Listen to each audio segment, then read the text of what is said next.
What's up, YouTube?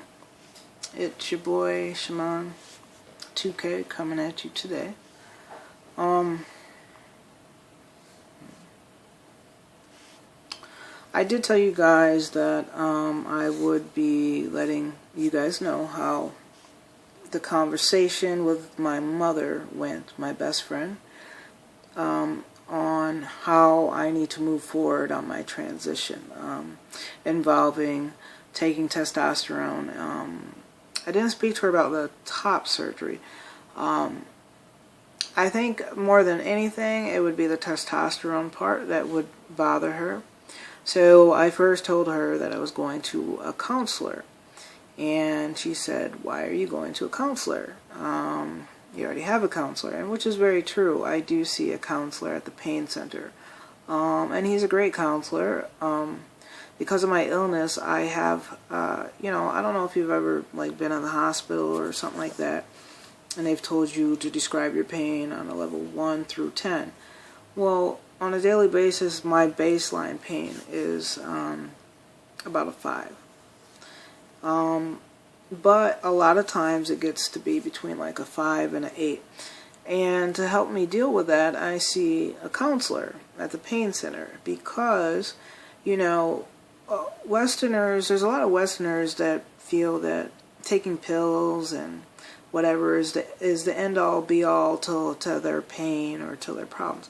And it really isn't. And because I know that, I opted to see the counselor at the pain center because it really does help me deal with things when people assume because I have an illness that, I invited Shaman out somewhere, but, he's going to cancel because, he's probably not going to feel good. And that's not, it does something to your mind, you know what I mean? It plays with your mind when people do that. So, if you're watching this video, try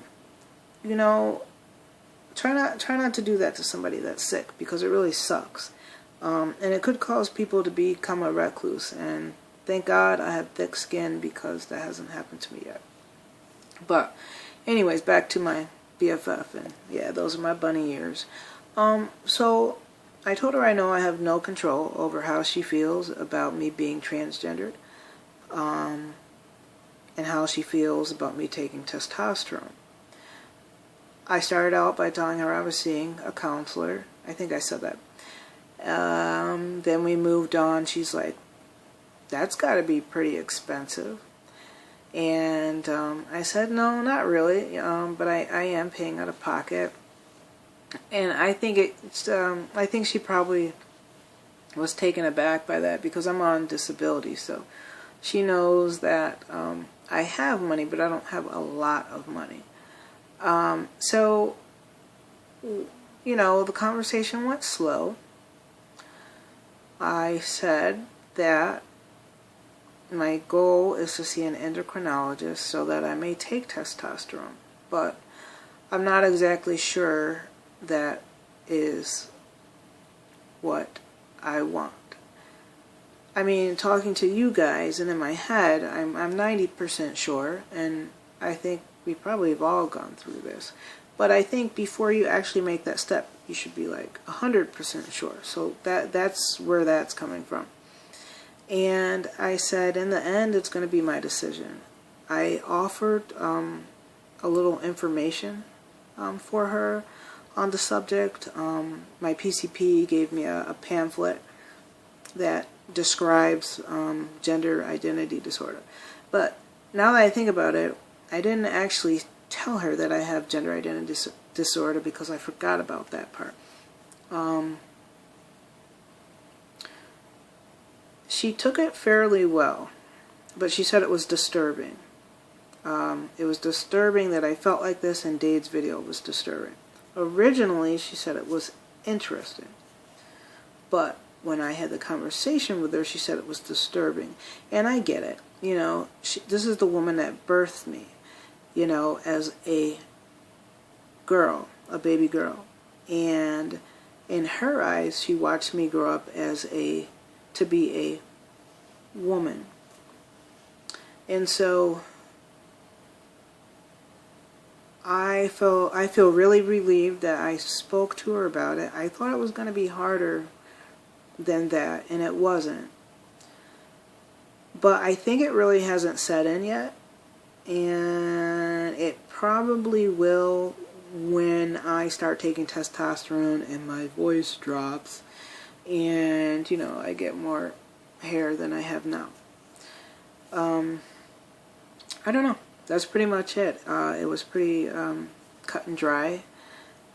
My 4th psychoanalyst session is tomorrow. I don't know if I'm getting the letter tomorrow or the week after. However, I feel that my head is in a good place. I feel that I am capable of saying to my mother, much like my bro, Chris Brown, said that,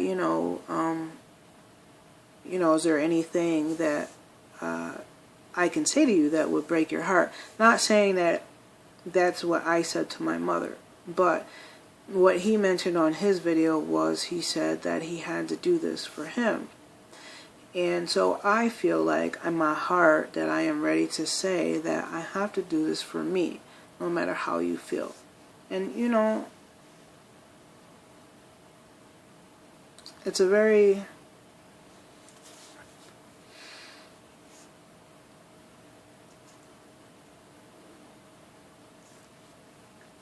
hurtful thing, because my mother is my best friend and I don't want to lose her.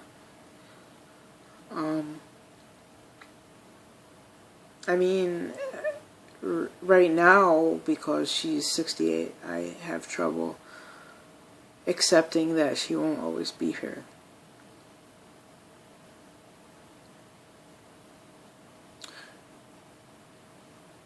But